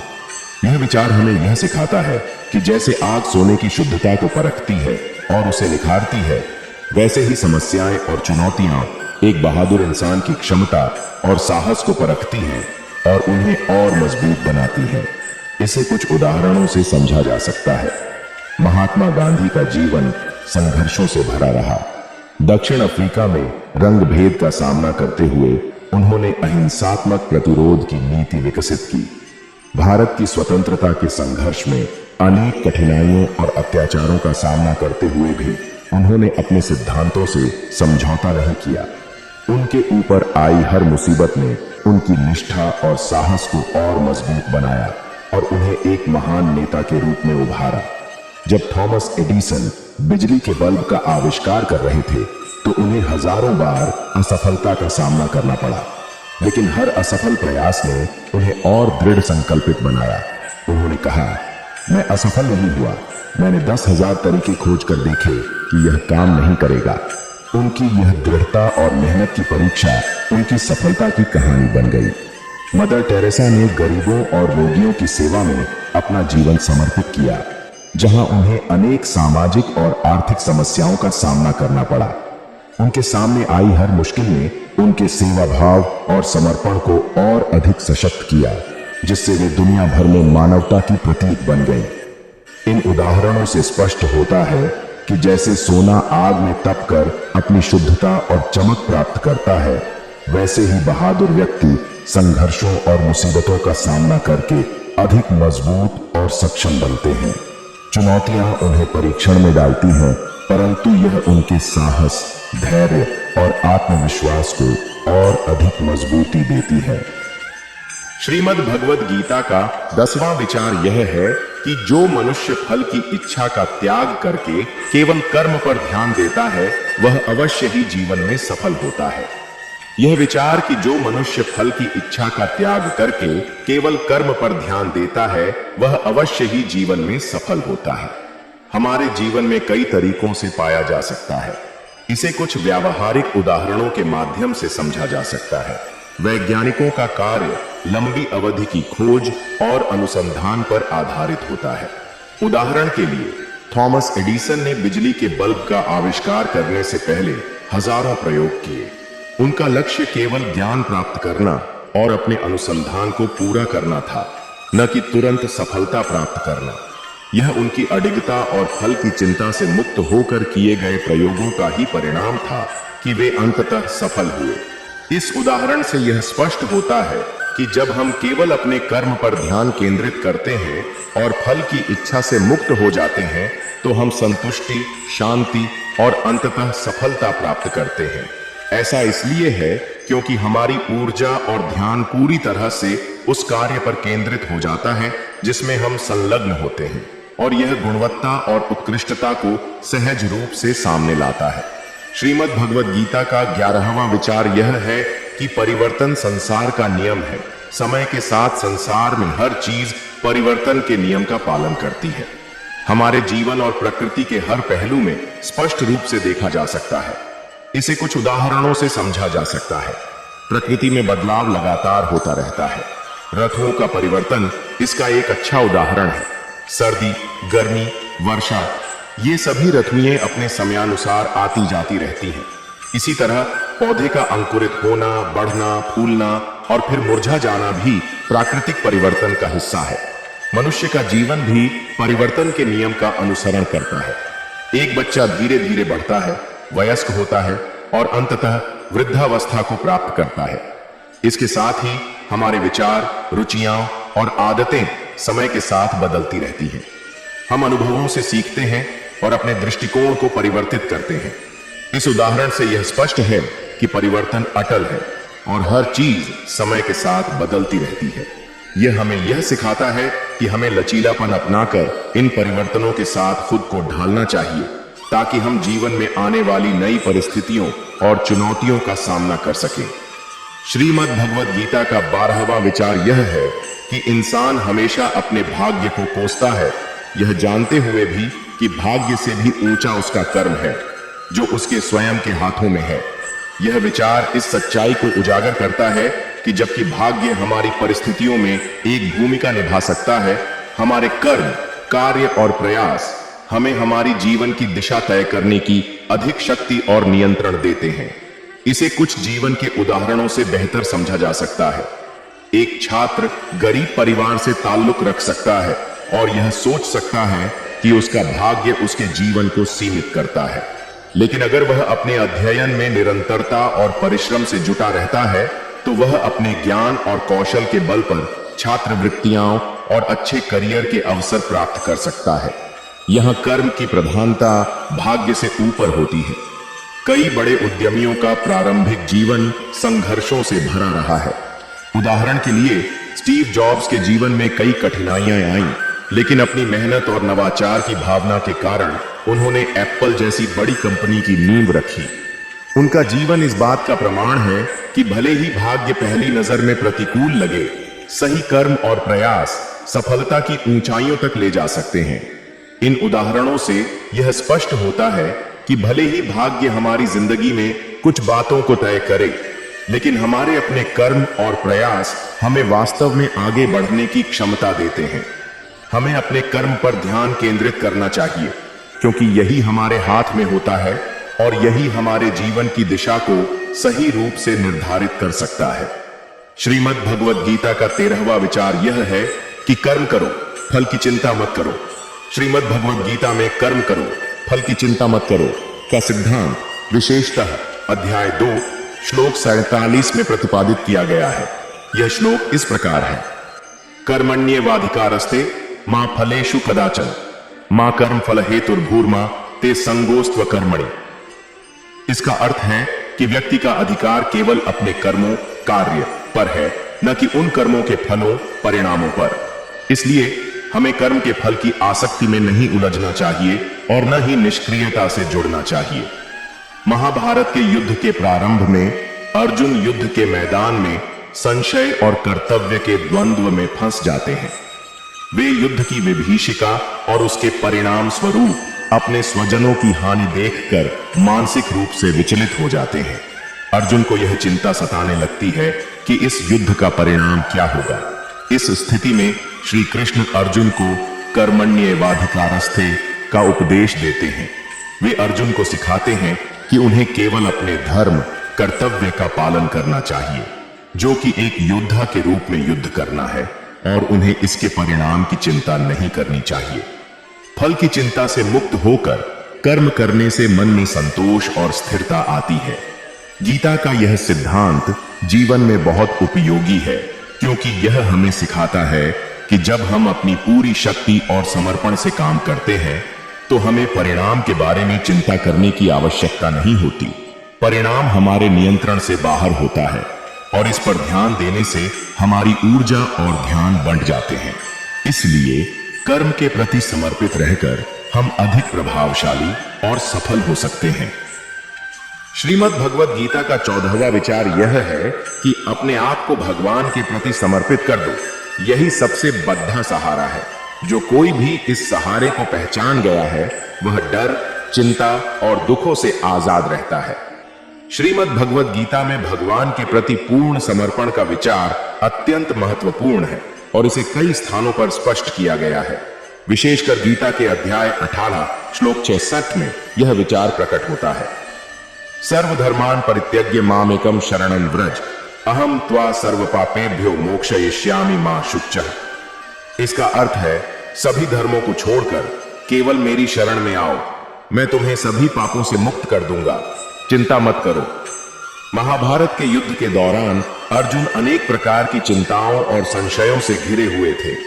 उन्हें अपनों के विरुद्ध युद्ध करने और उसके परिणाम स्वरूप जन्म लेने वाले दोष का भय था। ऐसे में श्री कृष्ण उन्हें यह उपदेश देते हैं कि वे सब चिंताओं को छोड़कर भगवान में शरण लें। भगवान श्री कृष्ण ने अर्जुन को यह बताया कि जब वे समर्पण की भावना के साथ अपने कर्तव्यों का पालन करेंगे और उनके ऊपर पूर्ण विश्वास रखेंगे, तब उन्हें किसी भी प्रकार की चिंता या भय नहीं सताएगा। भगवान के प्रति समर्पण व्यक्ति को सभी प्रकार की मानसिक बाधाओं से मुक्त कर देता है। जब व्यक्ति भगवान के प्रति पूर्ण समर्पण करता है तो वह अपने अहंकार और व्यक्तिगत आकांक्षाओं से मुक्त हो जाता है। यह समर्पण उसे आंतरिक शांति प्रदान करता है। ईश्वर में विश्वास और समर्पण व्यक्ति को मानसिक शांति और स्थिरता प्रदान करता है। यह उसे जीवन की अनिश्चितताओं और कठिनाइयों के बीच भय, चिंता और दुख से मुक्ति दिलाता है। भगवान में शरण लेने से व्यक्ति को आध्यात्मिक रूप से सुरक्षा और संबल मिलता है, जो उसे जीवन की चुनौतियों का सामना करने में सक्षम बनाता है। गीता में व्यक्त यह विचार हमें यह सिखाता है कि जब हम भगवान में पूर्ण विश्वास और समर्पण करते हैं तो हम जीवन की सभी कठिनाइयों और चिंताओं को पीछे छोड़ सकते हैं। यह आत्मसमर्पण जीवन में स्थायी खुशी और आंतरिक शांति का मार्ग है। श्रीमद् भगवद गीता का 15वां विचार यह है कि वह व्यक्ति जो अपनी मृत्यु के समय मुझे याद करते हुए अपना शरीर त्यागता है वह मेरे धाम को प्राप्त होता है और इसमें कोई संशय नहीं है। श्री कृष्ण यहाँ यह बता रहे हैं कि जीवन के अंतिम क्षणों में भगवान का स्मरण अत्यंत महत्वपूर्ण है। यह स्मरण व्यक्ति के जीवन भर के साधना, भक्ति और प्रेम की परिणति है। धर्म के मार्ग पर चलते हुए अपने अंतिम क्षणों में अगर व्यक्ति भगवान को याद करता है तो वह भगवान के परम धाम को प्राप्त होता है। गीता में यह सिद्धांत बताया गया है कि मृत्यु के समय हमारी चेतना का स्वरूप ही अगले जीवन का निर्धारण करता है। यदि किसी व्यक्ति की चेतना भगवान में लीन है तो उसे मोक्ष की प्राप्ति होती है और वह जन्म मृत्यु के चक्र से मुक्त हो जाता है। जीवन भर भगवान की भक्ति करने का मुख्य उद्देश्य यही होता है कि व्यक्ति हर समय, विशेषकर मृत्यु के समय भी भगवान का स्मरण रहे। नियमित साधना और भक्ति से व्यक्ति ऐसा मानसिक संतुलन प्राप्त कर सकता है जिससे भगवान का ध्यान अंतिम क्षण में सहजता से संभव हो सके। इस विचार से यह भी स्पष्ट होता है कि भगवान के प्रति निष्ठा और भक्ति न केवल पारलौकिक मोक्ष बल्कि ऐहिक जीवन, वर्तमान जीवन में भी मन की शांति और स्थिरता प्रदान करती है। श्रीमद् भगवद गीता का यह श्लोक हमें प्रेरित करता है कि जीवन को भगवान के प्रति समर्पित करके जिया जाए, ताकि अंतिम क्षणों में हमारा ध्यान भगवान पर केंद्रित हो सके और हम मोक्ष प्राप्त कर सके। यह आत्मा की अंतिम मुक्ति और अनंत शांति का मार्ग है। श्रीमद् भगवद गीता का 16वां विचार यह है कि अभिमान नहीं होना चाहिए कि मुझे किसी की जरूरत नहीं पड़ेगी, और यह वहम भी नहीं होना चाहिए कि सबको मेरी जरूरत पड़ेगी। श्रीमद् भगवद गीता में अहंकार और मोह का विषय कई स्थानों पर चर्चा गया है। गीता यह सिखाती है कि दोनों ही अहंकार और यह भ्रम कि हम अनिवार्य हैं, हमें हमारे सच्चे मार्ग से भटका सकते हैं। भगवद गीता के अध्याय 2 से लेकर अध्याय 18 तक श्री कृष्ण अहंकार के त्याग पर बल देते हैं। वे अर्जुन को यह समझाते हैं कि अहंकार मनुष्य को भटकाता है और आत्मज्ञान से दूर करता है। जैसे कि गीता के अध्याय 16 श्लोक 4 में श्री कृष्ण अहंकार को आसुरी गुणों में से एक बताते हैं, जिसका परित्याग करने की आवश्यकता है। गीता के अनुसार मनुष्य को यह नहीं सोचना चाहिए कि उसे कभी किसी की आवश्यकता नहीं पड़ेगी, क्योंकि यह अहंकार का एक रूप है। जीवन में परिस्थितियां बदलती रहती हैं और संपूर्ण निर्भरता केवल स्वयं पर नहीं हो सकती। यह समझना जरूरी है कि सामाजिक प्राणी होने के नाते हम सभी एक दूसरे पर निर्भर हैं। यह भ्रम कि सभी को हमारी आवश्यकता है आत्ममोह का एक रूप हो सकता है। गीता सिखाती है कि सभी कार्य प्रकृति के गुणों के अनुसार होते हैं और हम उनके निमित्त मात्र हैं। अध्याय 3 श्लोक 27 में कहा गया है कि अहंकार विमूढ़ात्मा, जो अहंकार से मुग्ध हो चुके हैं, वे सोचते हैं कि वे ही करने वाले हैं। गीता यह सिखाती है कि हमें स्वयं के बारे में और हमारी भूमिका को समझना चाहिए। हमें अपनी क्षमताओं का ज्ञान होना चाहिए, परंतु यह भी स्वीकारना चाहिए कि हमारी सीमाएं भी हैं। उसी तरह दूसरों की भी अपनी भूमिकाएं, क्षमताएं और स्वतंत्रताएं हैं। अहंकार और मोह से मुक्ति प्राप्त करने के लिए गीता में श्री कृष्ण भक्ति, ज्ञान और कर्म योग का मार्ग बताते हैं। यह सिखाया जाता है कि हमें अपने कर्तव्यों को निस्वार्थ भावना से करना चाहिए, बिना अहंकार और मोह के। ऐसा करने पर हम सच्चे अर्थों में स्वतंत्र और आत्मज्ञानी बन सकते हैं। इस प्रकार यह समझना महत्वपूर्ण है कि हम सभी एक व्यापक प्रणाली का हिस्सा हैं और एक दूसरे पर निर्भर हैं। अहंकार और मोह से मुक्त होकर हमें अपने कर्तव्यों का पालन करना चाहिए। यही गीता का संदेश है। श्रीमद् भगवद गीता का 17वां विचार यह है कि मदद सबकी करो, मगर आशा किसी से मत रखो, क्योंकि सेवा का सही मूल्य ईश्वर ही दे सकते हैं। श्रीमद् भगवद गीता में निष्काम कर्म और सेवा का महत्व कई स्थानों पर वर्णित है। गीता यह सिखाती है कि हमें अपने कर्तव्यों को बिना किसी आशा या फल की इच्छा के करना चाहिए। श्री कृष्ण अर्जुन से कहते हैं कि कर्मण्येवाधिकारस्ते मां फलेषु कदाचन, अर्थात तुम्हारा अधिकार केवल कर्म करने में है, उसके फलों में नहीं। यह सिद्धांत सेवा और मदद की भावना में भी लागू होता है। गीता के अनुसार किसी भी सेवा या सहायता का कार्य तब सच्चा माना जाता है जब उसे निष्काम भाव से, यानी बिना किसी व्यक्तिगत लाभ या प्रशंसा की इच्छा के किया जाता है। जब हम सेवा करते हैं तो हमें यह सोचना चाहिए कि यह हमारा कर्तव्य है और ईश्वर ही इसका सही मूल्यांकन करेंगे। जब हम किसी से सहायता की अपेक्षा रखते हैं तो यह हमें बांध सकता है और हमारे मन में निराशा उत्पन्न कर सकता है यदि अपेक्षा पूरी नहीं होती। इसलिए गीता हमें सिखाती है कि सेवा में अपेक्षाओं का त्याग करना चाहिए। इससे मन की शांति बनी रहती है और हम अपने कार्य में स्थिरता पा सकते हैं। गीता हमें यह विश्वास दिलाती है कि ईश्वर सभी कर्मों का सही मूल्यांकन करते हैं। जब हम सेवा निष्काम भाव से करते हैं तो हमें ईश्वर के न्याय पर विश्वास रखना चाहिए। आप चाहे कितनी भी सहायता करें, ईश्वर ही आपके अच्छे कर्मों का फल आपको सही समय पर और सही तरीके से देंगे। निस्वार्थ सेवा न केवल बाहरी रूप से लोगों की सहायता करती है, बल्कि यह आंतरिक रूप से भी व्यक्ति को आध्यात्मिक विकास की ओर ले जाती है। सेवा का यह भाव हमारे अहंकार को कम करता है और हमें आत्म जागृति की ओर प्रेरित करता है। गीता के इस दृष्टिकोण से स्पष्ट होता है कि सेवा और सहायता की भावना को हमेशा निस्वार्थ और निष्काम भाव से करना चाहिए। परिणाम या प्रशंसा की अपेक्षा छोड़कर यदि हम अपनी करनी में लीन रहते हैं तो न केवल हम जीवन में शांति और संतोष पाते हैं, बल्कि ईश्वर के अनुग्रह को भी महसूस कर पाते हैं। श्रीमद् भगवद गीता का 18वां विचार यह है कि जितना हो सके खामोश रहना ही अच्छा है, क्योंकि सबसे ज्यादा गुनाह इंसान से उसकी जुबान ही करवाती है। श्रीमद् भगवद गीता में मौन और विचारशीलता के महत्व को कई स्थानों पर प्रतिपादित किया गया है।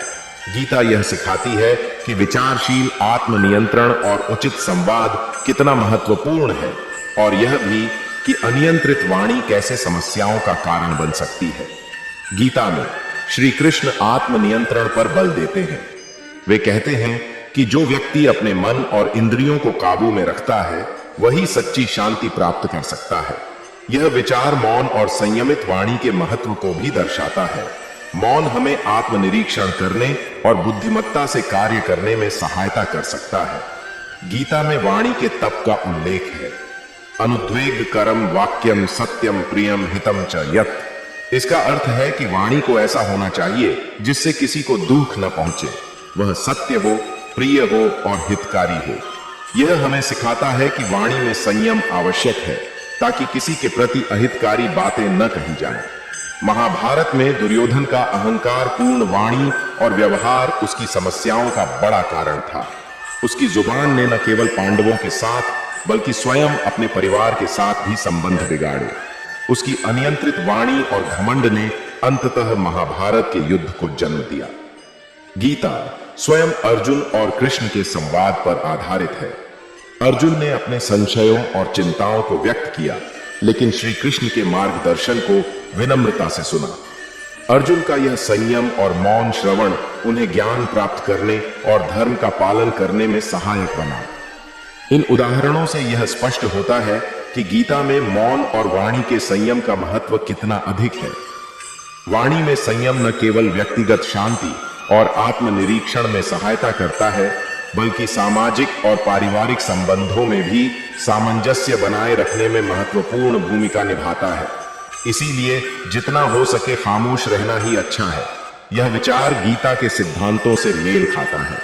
श्रीमद् भगवद गीता का 19वां विचार यह है कि जो बीत गया उस पर दुख क्यों करना, जो है उस पर अहंकार क्यों करना, और जो आने वाला है उसका मोह क्यों करना।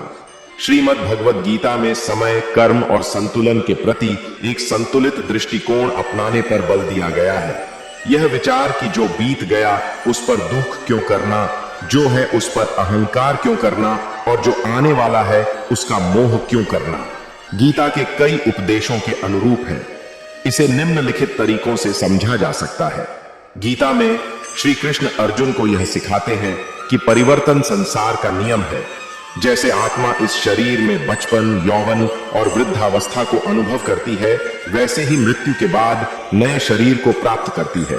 अतः जो बीत गया उसके लिए शोक करना अनुचित है। अर्जुन अपने संबंधियों और गुरुजनों के वध की आशंका से दुखी थे। श्री कृष्ण उन्हें यह समझाते हैं कि आत्माएं अमर हैं और उन्हें अतीत के शोक में नहीं उलझना चाहिए। गीता में श्री कृष्ण कहते हैं कि सभी कार्य प्रकृति के गुणों द्वारा होते हैं, लेकिन अहंकार से भ्रमित व्यक्ति सोचता है कि वह करता है।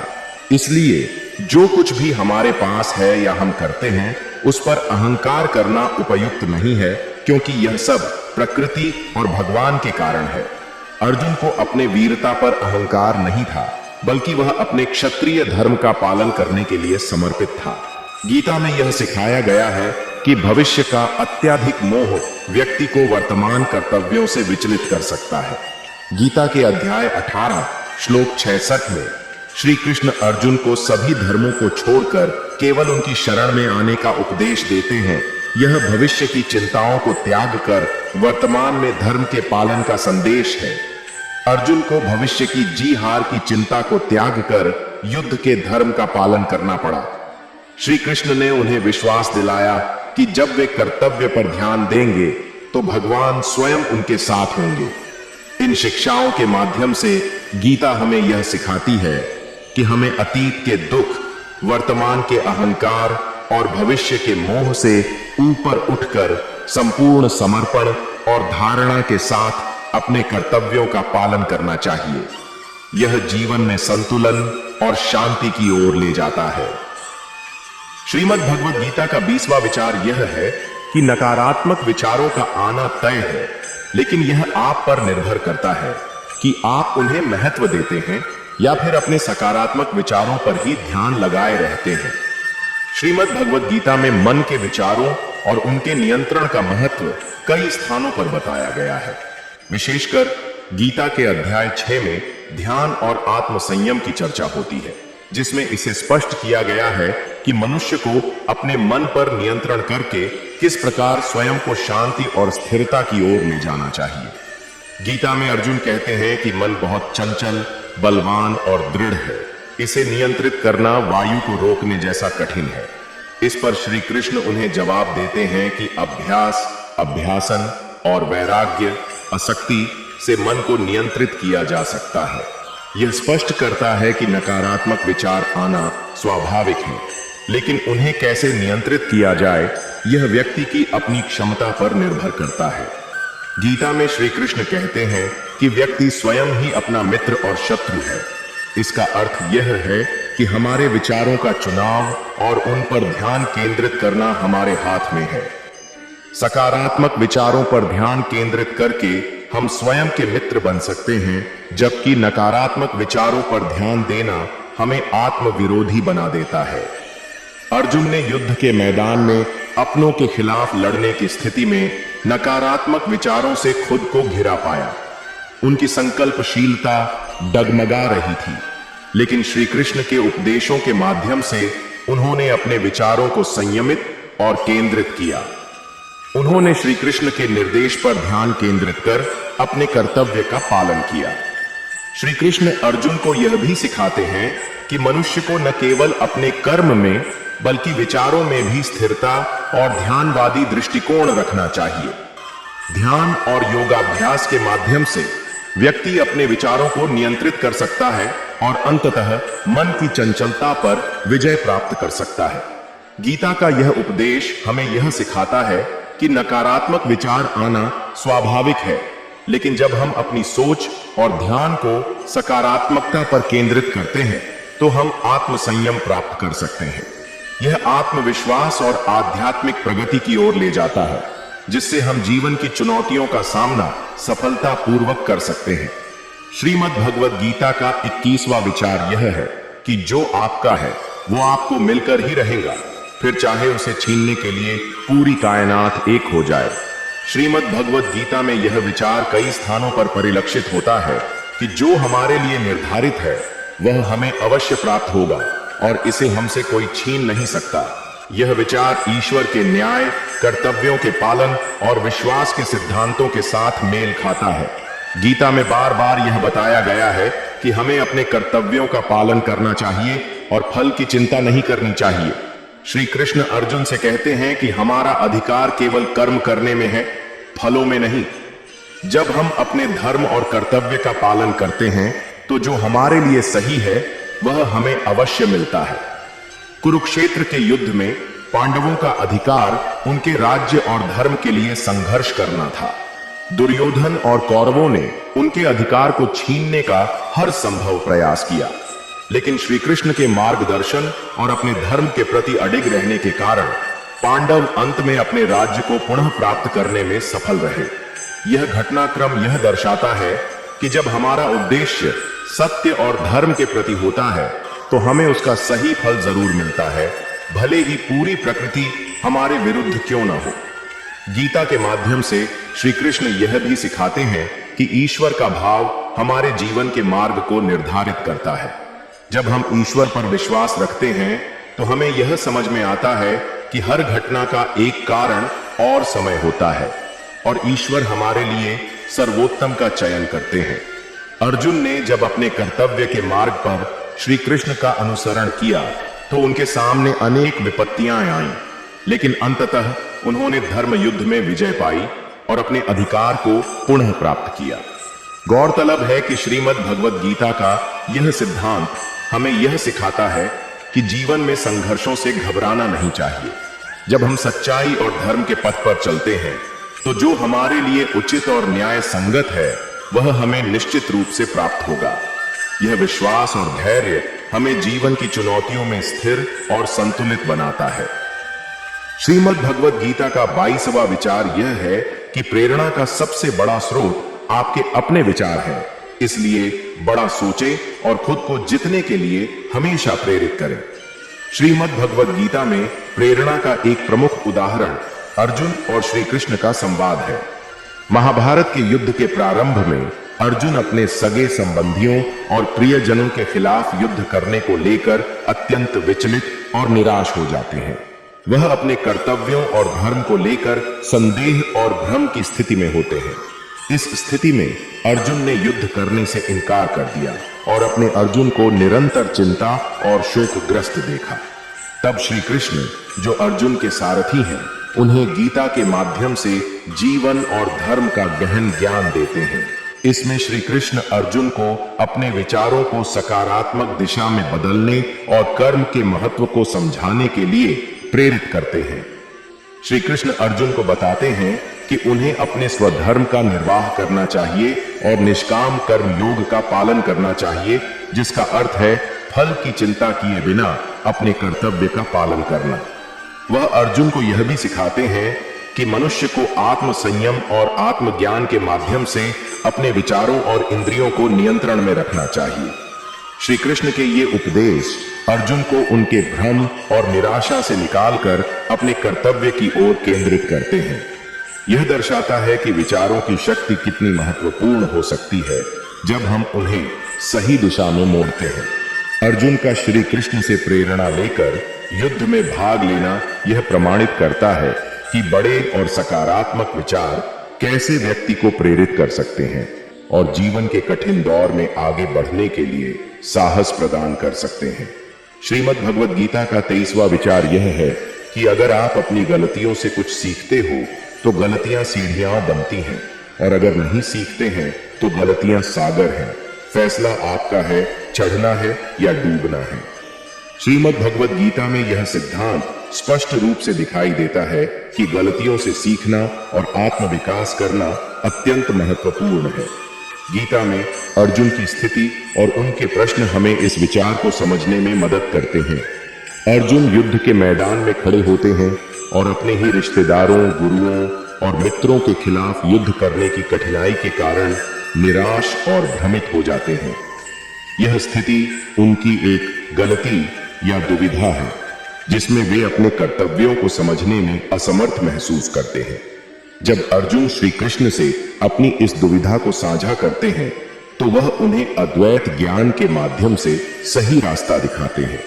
श्री कृष्ण अर्जुन को बताते हैं कि यह शरीर नश्वर है लेकिन आत्मा अमर है। उन्हें अपने स्वधर्म का पालन करते हुए निष्काम कर्म योग का अनुसरण करना चाहिए। इस शिक्षा के माध्यम से अर्जुन अपनी दुविधा को दूर करते हैं और युद्ध में शामिल होने का निर्णय लेते हैं। गीता में यह संदेश निहित है कि जीवन में मिलने वाली चुनौतियां और गलतियां आत्मनिरीक्षण और सीखने का अवसर प्रदान करती हैं।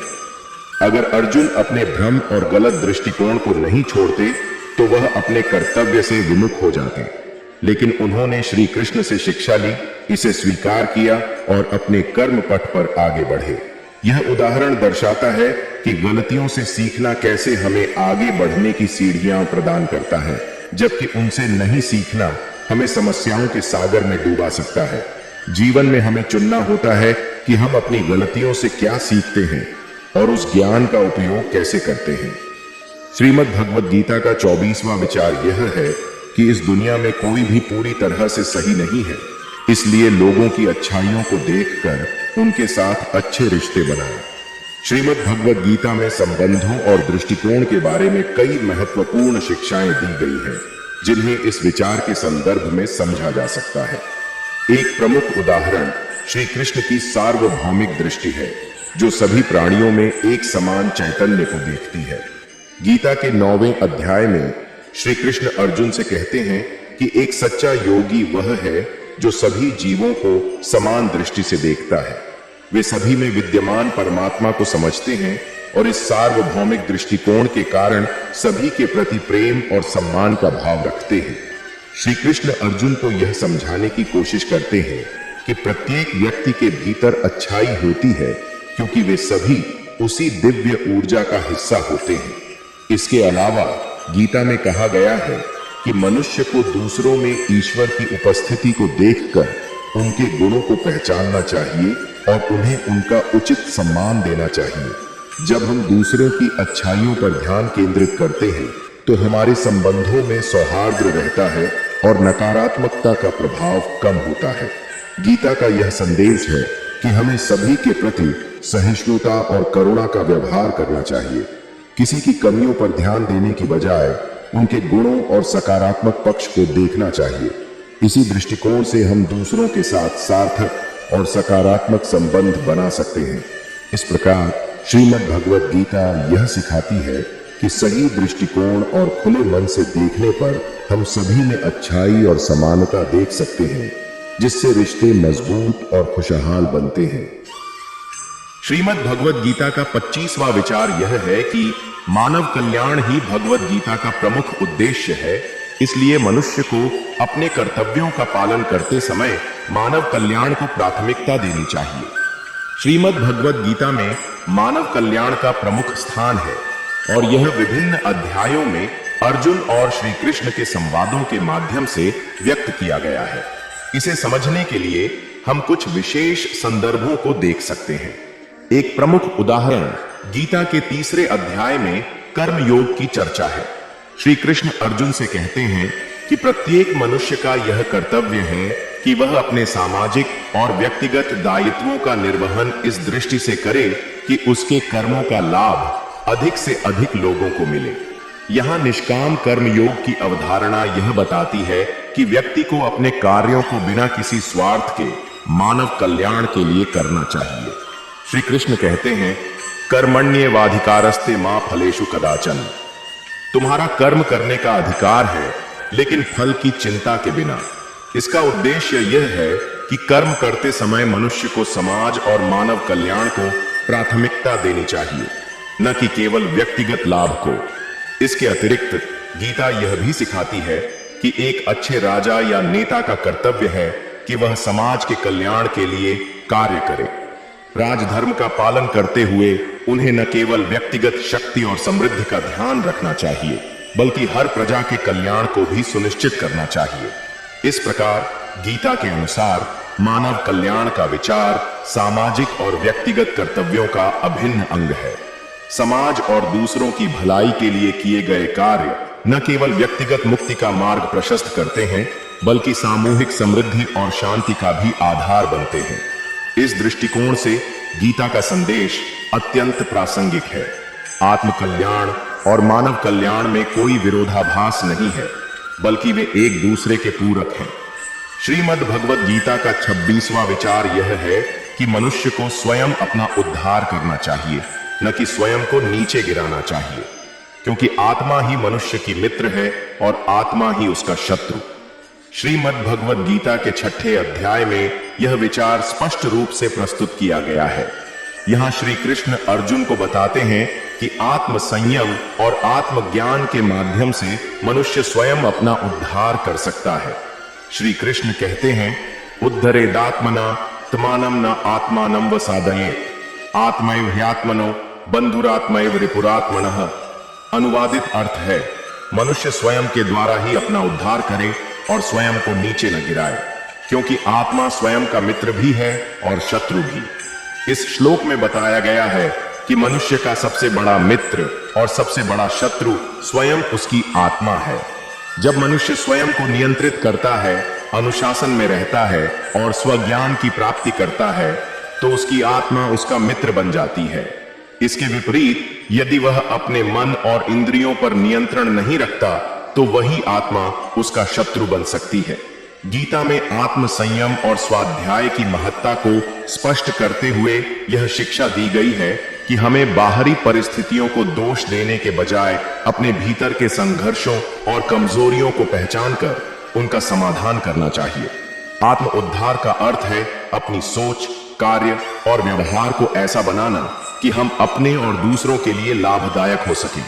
इस प्रकार गीता का यह संदेश हमें प्रेरित करता है कि हम आत्म स्वीकृति, आत्मनिरीक्षण और आत्मविश्वास के माध्यम से अपने जीवन का संचालन करें, जिससे हम अपने सच्चे मित्र बन सकें और अपने जीवन का उच्चतम उद्देश्य प्राप्त कर सकें।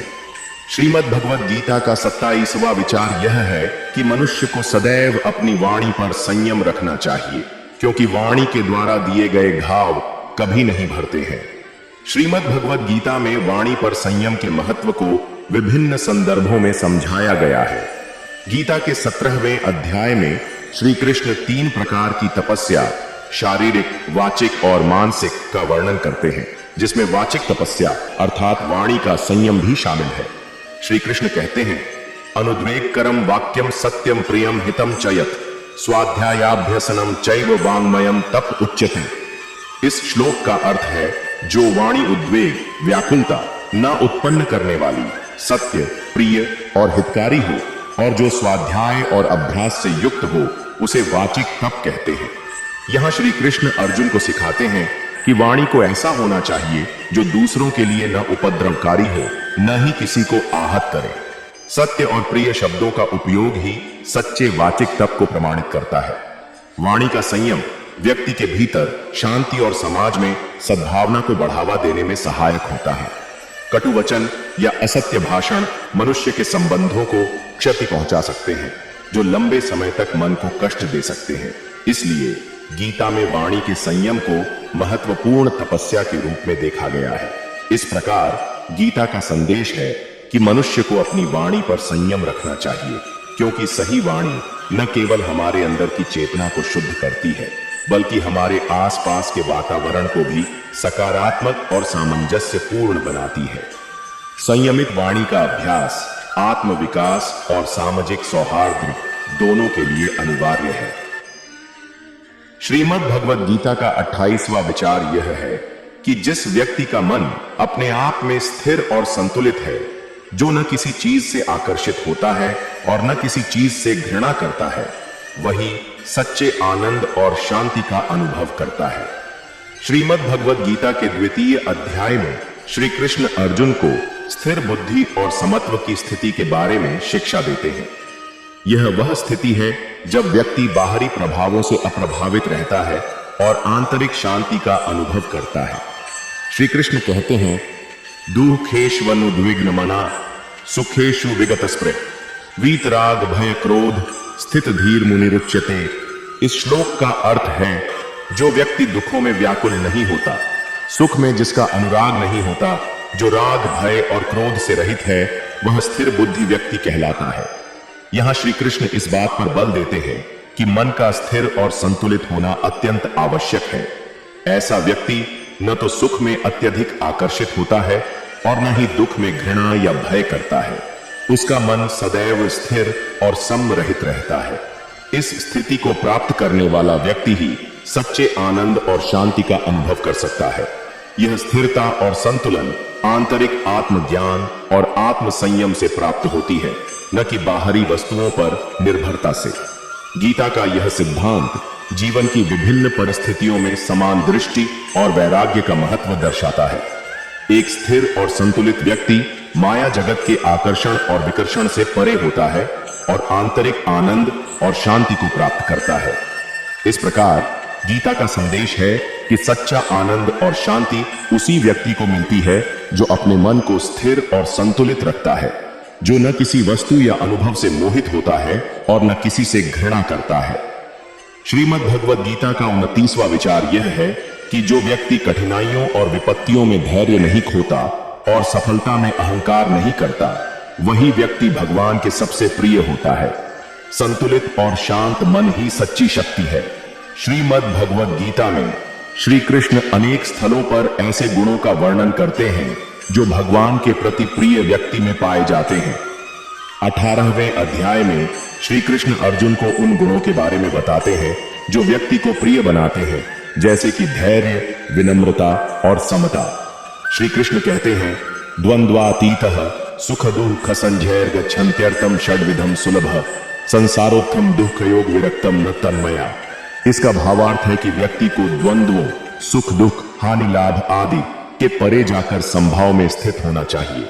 जीवन में कठिनाइयों का सामना धैर्य पूर्वक करना और सफलताओं में अहंकार से मुक्त रहना ही संतुलित जीवन का आधार है। इसके अलावा 12वें अध्याय में भक्त के लक्षणों का वर्णन करते हुए श्री कृष्ण कहते हैं कि जो व्यक्ति सभी परिस्थितियों में संतुलित रहता है, जो न किसी से अत्यधिक प्रेम करता है और न किसी से अत्यधिक द्वेष करता है, वह भगवान का प्रिय होता है। ये गुण यह दर्शाते हैं कि संतुलित और शांत मन के साथ जीवन जीने वाला व्यक्ति ही सच्ची आंतरिक शक्ति और शांति का अनुभव कर सकता है। यह संतुलन उसे हर परिस्थिति में धैर्यवान बनाए रखता है और सफलता के क्षणों में अहंकार से दूर रखता है। इस प्रकार गीता का संदेश है कि धैर्य और समता से युक्त होना और अहंकार से मुक्त रहना भगवान को प्रिय बनाता है। ऐसा व्यक्ति सच्ची शक्ति और आनंद का अनुभव करता है, क्योंकि वह आंतरिक संभाव में स्थित रहता है। श्रीमद् भगवद गीता का 30वां विचार यह है कि हर व्यक्ति अपने कर्मों से बंधा हुआ है। अपने कर्मों को त्याग कर या उनसे भागकर मुक्ति नहीं मिल सकती। मुक्ति केवल अपने कर्मों को भगवान के चरणों में समर्पित करके ही संभव है। श्रीमद् भगवद गीता के 3 अध्याय में श्री कृष्ण कर्म योग का विस्तृत वर्णन करते हैं और यह समझाते हैं कि कैसे व्यक्ति कर्मों से बंधा होता है और उन्हें कैसे ट्रांसेंडेंट किया जा सकता है। श्री कृष्ण स्पष्ट करते हैं कि कोई भी व्यक्ति अपने कर्मों से बच नहीं सकता, क्योंकि कर्म करना जीवन का स्वभाव है। मानव शरीर के होते हुए कर्म का त्याग करना संभव नहीं है, इसलिए श्री कृष्ण निष्काम कर्म योग का मार्ग सुझाते हैं। उन्हें अर्जुन को यह कहते हुए उद्धृत किया जाता है, सत्वानुरूपा सर्वस्य श्रद्धा भवति भारत, श्रद्धामयोयम पुरुषो यो यच्छ्रद्धा स एव स। इसका अर्थ है कि सभी मनुष्य अपने स्वभाव से प्रेरित होकर कर्म करते हैं। जब व्यक्ति अपने कर्मों को भगवान के प्रति समर्पित करता है, तो वह उन कर्मों के फलों से बंधा नहीं रहता। गीता के संदेश का मनुष्य के जीवन पर बहुत गहरा प्रभाव पड़ता है। श्री कृष्ण अर्जुन को यह सिखाते हैं कि कर्म का त्याग करने से मुक्ति नहीं मिलती, बल्कि मुक्ति तभी संभव होती है जब हम अपने सभी कार्य भगवान को समर्पित करके बिना फल की चिंता किए उन्हें पूरा करते हैं। कर्मों को भगवान के चरणों में समर्पित करने का तात्पर्य यह है कि हम अपने कर्तव्यों को पूरी निष्ठा और सच्चाई से निभाएं, लेकिन उनके परिणाम की आसक्ति से मुक्त रहें। ऐसा करने से व्यक्ति धीरे धीरे कर्म बंधनों से मुक्त होकर आत्मा की शुद्धता को प्राप्त करता है। इस प्रकार गीता का संदेश है कि कर्म से भागने के बजाय उसे ईश्वर के प्रति समर्पित करना ही सच्ची मुक्ति का मार्ग है। यह व्यक्ति को अपने जीवन में सच्चे अर्थ और शांति की प्राप्ति करता है। भागवत गीता विचार में हमारे साथ जुड़ने के लिए धन्यवाद। याद रखें, आत्म खोज और आध्यात्मिक ज्ञान की यात्रा निरंतर चलने वाली है। जैसे जैसे आप गीता की शिक्षाओं को और गहराई से समझते जाएंगे, उन्हें आपके जीवन में अधिक सामंजस्य और समझदारी की दिशा में मार्गदर्शन करने दें। अगली बार तक ज्ञान की खोज करते रहें और प्रेरित रहें। जय श्री कृष्ण।